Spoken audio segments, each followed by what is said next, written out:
Hello students and welcome to my channel. Today we are going to discuss about the topic employee grievances. Okay. So let's get started. तो सबसे पहले हम ये जानेंगे कि grievance होता क्या है। देखो, ग्रीवियंस मतलब किसी तरीके की ना परेशानी होना। तो अब एम्प्लॉय की ग्रीवियंस की हम आज बात करेंगे कि एम्प्लॉय को किस चीज़ से डिसकम्फर्ट होता है या डिससेटिस्फैक्शन होती है, जो चीज़ उन्हें पसंद नहीं आती। ठीक है, कई बार तो वो बता देते हैं कि हमें ये चीज़ से डिससेटिस्फैक्शन हो रहा है, और कई बार नहीं बताते।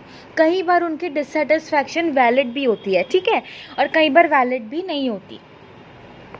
तो मतलब इसका मतलब ये है कि जो भी चीज़ उनकी जॉब से रिलेटेड थी, जो चीज़ उन्हें सही नहीं लगी, जो वो लोग फील कर रहे हैं कि ये उनके साथ अनफेयर हुआ है, तो कि जो चीज़ उनको लगेगी उनके साथ सही नहीं हुई, उसी चीज़ से उन्हें डिससेटिस्फैक्शन होगा। ठीक है, तो देखो, तो मतलब बेसिकली ग्रीवियंस एक वो चीज़ जिस चीज़ से एम्प्लॉयज़ को डिससेटिस्फैक्शन हुई, वो चीज़ वैलिड हो भी सकती है और वैलिड ना हो ऐसी भी हो सकती है।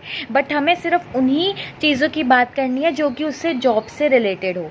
और दूसरी चीज़ कि जो भी चीज़ उसको फील हो रही है कि उसके साथ अनफेयर हुआ है। ठीक है, तो यानी कि अगर हम इसकी डिफाइन पढ़े तो वो क्या बनेगी? Any real or imagined feeling of personal injustice which an employee has concerning his employment relationship. मतलब वो एक एम्प्लॉयड हो रखा है, ठीक है, एक ऑर्गेनाइजेशन में, तो उस चीज़ में उसको जो भी लग रहा है कि उसके साथ गलत हो रहा है, इनजस्टिस हो रही है, वो है ग्रीवियंस। ठीक है, तो इसका मतलब ये हुआ स्टूडेंट्स कि उसे लग रहा है कि या तो उसके साथ कुछ गलत हो गया, या फिर ऑर्गेनाइजेशन के पर्टिकुलर डिसीजन लेने से या ऑर्गेनाइजेशन में ये चेंज आने से उसके साथ ये चीज़ गलत हो जाएगी।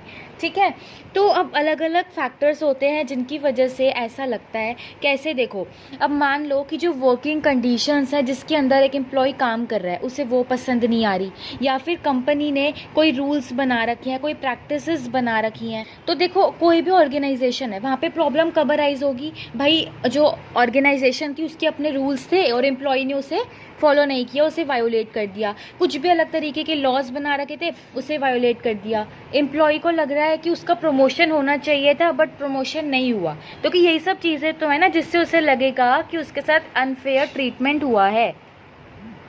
अब देखो, एम्प्लॉय ग्रीवियंस का नेचर क्या है? एम्प्लॉय ग्रीवियंस का नेचर ये होता है कि आपको बस एक चीज़ याद रखनी है कि यहाँ पे हम जो डिससेटिस्फैक्शन की बात कर रहे हैं वो सिर्फ जॉब से रिलेटेड होनी चाहिए। उसकी पर्सनल लाइफ में क्या चल रहा है वो सब हम यहाँ पे नहीं देखेंगे। वो बीमार है, उसकी फैमिली में कोई बीमार है, उसके नेबर में उससे किसी से लड़ाई हो गई, ये सब चीज़ें हमें नहीं देखनी। हमें सिर्फ देखना है भाई उसका सुपरवाइज़र था, उसने उसके साथ ढंग से ट्रीटमेंट नहीं किया, इस वजह से डिससेटिस्फैक्शन हुई है, या फिर उसने कंपनी के रूल्स फॉलो नहीं करे, वायोलेट करे हैं, उस वजह से डिससेटिस्फैक्शन हुई है, तो वो यहाँ पे इंक्लूड होगी। ठीक है, मतलब जो भी चीज़ें एम्प्लॉयर के कंट्रोल में नहीं है, उसके पर्सनल रीजंस है एम्प्लॉय के, वो इसमें नहीं आएंगे। ठीक है, अब देखो जो ग्रीवियंस है वो, अब देखो कैसे पता लगेगी? या तो वो हमें बता देंगे या फिर हमें एम्प्लॉय के एक्शंस के थ्रू ही पता लग जाएगा, है ना। जैसे वो लोग आपस में बात कर रहे थे, या फिर उस एम्प्लॉय ने आर्ग्यूमेंट करना शुरू कर दिया, या छुट्टी लेनी शुरू कर दी, जब टूल्स यूज़ कर रहा था तो ढंग से यूज़ ही नहीं करे, मटेरियल का ढंग से यूज़ नहीं करा, है ना। या फिर वो जब बैठा हुआ था तो वो सो रहा था, काम में उसका ध्यान नहीं लग रहा था। क्योंकि स्टूडेंट्स देखिए, एम्प्लॉय जब या तो डायरेक्टली अगर बता रहा है कि उसको इस चीज़ से प्रॉब्लम हो रही है, तो एम्प्लॉयर के लिए वो अच्छा है ना, वो एक्सप्रेस कर रहा है, तो एम्प्लॉयर इस चीज़ का सॉल्यूशन निकाल सकता है और उसकी डिससेटिस्फैक्शन को कम कर सकता है। बट अगर एम्प्लॉय बताएगा ही नहीं और उसको इम्प्लाइड रखेगा, यानी कि छुपा के रखेगा, तो वो और ज़्यादा डेंजरस है ऑर्गेनाइजेशन के लिए। उस चीज़ के लिए ज़रूरी है कि ऑर्गेनाइजेशन के पास कोई एक बहुत ही अच्छा, एक स्किल्ड एग्जीक्यूटिव प्रेजेंट हो, जो कि पता लगा सके कि एम्प्लॉय को दिक्कत क्या आ रही है, राइट। तो कि वो खुद तो बता नहीं रहा, खुद तो वो छुपा रहा है। अब देखिए, जो एम्प्लॉय की ग्रीवियंस होती है ना, वो दो तरीके की होती है। एक होती है रैशनल, हम कहते हैं ना रैशनल, मतलब सही है वो तो हमें ठीक करनी ज़रूरी है ताकि एम्प्लॉय सेटिस्फाइड हो जाए। और एक होती है इर्रेशनल, जो कि उसकी बिल्कुल ही नाजायज़ तरीके की ग्रीवियंस है और उस चीज़ से हमें कुछ भी नहीं करना। वो एक तरीके से इमोशनल नेचर की उसकी ग्रीवियंस है, उसके सेंटिमेंट्स के ऊपर बेस्ड है।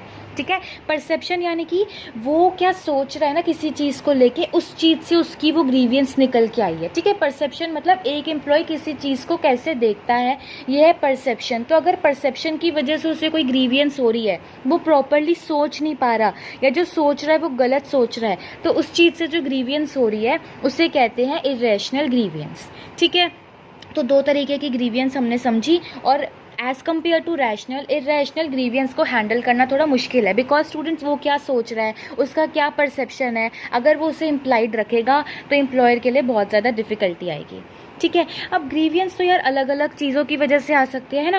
अब ग्रीवियंस जो है वो बेसिकली 3 चीज़ों की वजह से अराइज होते हैं। पहला कि भाई मैनेजमेंट ने पॉलिसी कैसी बनाई, या फिर वर्किंग कंडीशंस कैसे थे, या फिर उसके खुद के पर्सनल फैक्टर्स। 3 ही रीजंस हैं जिसकी वजह से एक एम्प्लॉय डिससैटिस्फाइड हो सकता है या फिर ग्रीवियंस अराइज हो सकती है।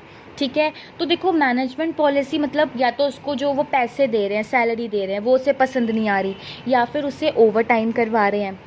ठीक है, या फिर लीव से रिलेटेड पेड लीव है या फिर नहीं है। ठीक है, अब वर्कर मतलब जैसी उसकी वर्कर की स्किल्स है वो जॉब के साथ मैच ही नहीं हो रही हैं। ठीक है, और उसको प्रमोशन ही नहीं दिया जा रहा है। ठीक है, करियर की प्लानिंग नहीं है उसकी, मतलब उसको लग रहा है कि जो मेरा करियर है ना वो यहाँ पे क्या है, बिल्कुल भी सिक्योर नहीं है, या फिर जो उसका रोल है उस चीज़ की उसे क्लैरिटी नहीं है कि वो किस रोल पे लगा हुआ है ऑर्गेनाइजेशन में।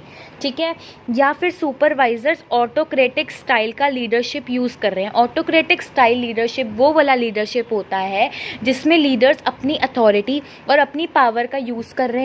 वो लोग बिल्कुल भी कोई भी सजेशन तक अपने एम्प्लॉय से लेना ज़रूरी नहीं समझते, जो भी उन्हें सही लगता है वो वही करते हैं, बस डिसीज़न बना देते हैं और सामने रख देते हैं एम्प्लॉय के कि भाई ये हमने डिसीज़न ले लिया है और आपको ये फॉलो करना है। तो इन सब चीज़ों की वजह से एक एम्प्लॉय डिससैटिस्फाइड होगा ही होगा।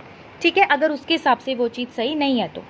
अब भाई वर्किंग कंडीशंस ही नहीं हमने उसे अच्छी दे रखी, यानी कि जो टूल्स हैं, जो मशीन्स हैं, फिर जो भी इक्विपमेंट है वो अच्छे हैं ही नहीं। ठीक है, और हम लोगों ने एक स्टैंडर्ड्स बना दिया है, यानी कि पता है कि इतने स्टैंडर्ड्स में काम नहीं हो सकता, बट हमने इतने टाइट प्रोडक्शन स्टैंडर्ड्स बना दिए हैं कि वो बिल्कुल भी काम कर ही नहीं पा रहा है ढंग से। ठीक है, और जो फिज़िकल कंडीशंस हैं जहाँ पे उनसे काम करवाया जा रहा है वो बहुत ही पुअर है, बहुत ही बेकार है, या फिर उसकी सुपरवाइज़र के साथ रिलेशनशिप ही अच्छी नहीं है। जब रिलेशनशिप ही नहीं अच्छी होगी, वो आपस में ओपन कम्युनिकेशन ही नहीं कर पाएंगे, तो वो किसी भी प्रॉब्लम का सॉल्यूशन नहीं निकाल पाएंगे। ठीक है, बाकी स्टूडेंट पर्सनल फैक्टर्स तो अलग ही होते हैं। सबसे पहले उसकी खुद की परसेप्शन आ जाती है कि वो किसी भी चीज़ को लेके क्या सोचता है, उसका एटीट्यूड कैसा है। उसमें घमंड तो ज़्यादा नहीं है कि भाई कर तो उसके साथ सब कुछ सही रहे, बट उसको खुद को ही लग रहा है, ठीक है, उसको अपने ऊपर कुछ ज़्यादा ही घमंड है, या फिर वो ईगोइस्टिक उसकी पर्सनैलिटी है। ठीक है, तो ये सब उसके पर्सनल फैक्टर्स होते हैं जिसकी वजह से ग्रीवियंसेस अराइज होती हैं। अब देखो एम्प्लॉय जब ग्रीवियंस होती है, ठीक है, तो अब क्या है, ऑर्गेनाइजेशन का काम क्या है कि वो पहचाने कि ग्रीवियंस किस वजह से हुई। अब मान लो कि एक एम्प्लॉय को ग्रीवियंस हुई और उसने क्या करा, ऑर्गेनाइजेशन को छोड़ दिया। तो अलग अलग तरीके हैं जिसके थ्रू ऑर्गेनाइजेशन ये पता लगाती है कि एम्प्लॉय को ग्रीवियंस किन किन वजह से हुआ। सबसे पहला इसमें आता है एग्जिट इंटरव्यू। इसका मतलब ये है कि जब एक एम्प्लॉय डिससैटिस्फैक्शन की वजह से एक जॉब को छोड़ देता है तो जाते हुए हम उसका एक इंटरव्यू लेने का ट्राई करते हैं, ताकि हम ये जान सके कि इसको क्या प्रॉब्लम हुई थी, सो दैट इन फ्यूचर कोई और एम्प्लॉय उस सेम प्रॉब्लम की वजह से जॉब को छोड़ के ना जाए। ऐसा भी तो हो सकता है कि सच में सुपरवाइज़र अच्छा ना हो या लीडरशिप स्टाइल गलत यूज़ किया जा रहा हो, तो उसकी वजह से कोई और अच्छा एम्प्लॉय जॉब छोड़ के ना जाए, है ना। उसके बाद जो नेक्स्ट है वो है ग्राइप बॉक्सेस। इसका मतलब ये है स्टूडेंट, इसमें हम एम्प्लॉयज़ को कहते हैं कि भाई ना तुम ना एक चिट बना लो और उस बॉक्स में डाल दो कि तुम्हें ये प्रॉब्लम हुई थी, और उसमें अपना नाम मत लिखो, पता ही नहीं लगेगा कि कौन से एम्प्लॉय ने बोला है, उसकी किसी के साथ दुश्मनी भी नहीं होगी, और एक तरीके से ऑर्गेनाइजेशन को पता लग जाएगा कि क्या क्या ग्रीवियंसेस किन किन रीजंस की वजह से हो रही हैं। ठीक है ना। फिर हम सर्वेस कंडक्ट करवाते हैं, अलग अलग मीटिंग्स करवाते हैं, या फिर एम्प्लॉयज़ के साथ इंटरव्यूज़ कंडक्ट करवाते हैं, उनसे बोलते हैं ठीक है इतना हम मान लेते हैं, इतना तुम एडजस्ट कर लो, है ना। एक तरीके से बार्गेनिंग इन द सेंस, हम कहते हैं चलो इतना हम अपने आप को सुधार लेंगे, इतना तुम मान जाओ, है ना। तो हम बस किसी भी तरीके से ट्राई कर रहे हैं कि हमें पता लगे कि उन्हें डिससैटिस्फैक्शन किस वजह से हो रही है, ताकि हम उनके डिससैटिस्फैक्शन को रोक सकें और वो ग्रीवियंस ना बने। ठीक है, और फोर्थ नंबर पे आता है ओपन डोर पॉलिसी। देखिए, जो बहुत सारी ऑर्गेनाइजेशंस होती हैं वो क्या करती हैं, अपने एम्प्लॉयज़ को कहती हैं कि तुम इनफॉर्मली आओ, मतलब फॉर्मली हर चीज़ ना करके इनफॉर्मली कहती है कि तुम अपने मैनेजर के रूम में किसी भी टाइम आ सकते हो और अपनी तुम्हें जो भी प्रॉब्लम हो रही है, जो भी ग्रीवियंसेस अराइज हो रहे हैं, वो तुम अपने मैनेजर से बात कर सकते हो ताकि वो तुम्हें सॉल्यूशन दे। ठीक है, तो कि मैंने कल भी वीडियो में बताया था कि किसी भी ऑर्गेनाइजेशन के लिए अच्छा नहीं है कि एम्प्लॉयज़ छोड़ के जाएं, क्योंकि उन्हें बार बार से ट्रेनिंग कंडक्ट करवानी पड़ेगी, तो ये ऑर्गेनाइजेशन के लिए बेनिफिशियल नहीं होता। Okay, so that's it for this video students. अगर आपको ये वीडियो अच्छी लगी हो तो वीडियो को लाइक, शेयर एंड चैनल को सब्सक्राइब करें।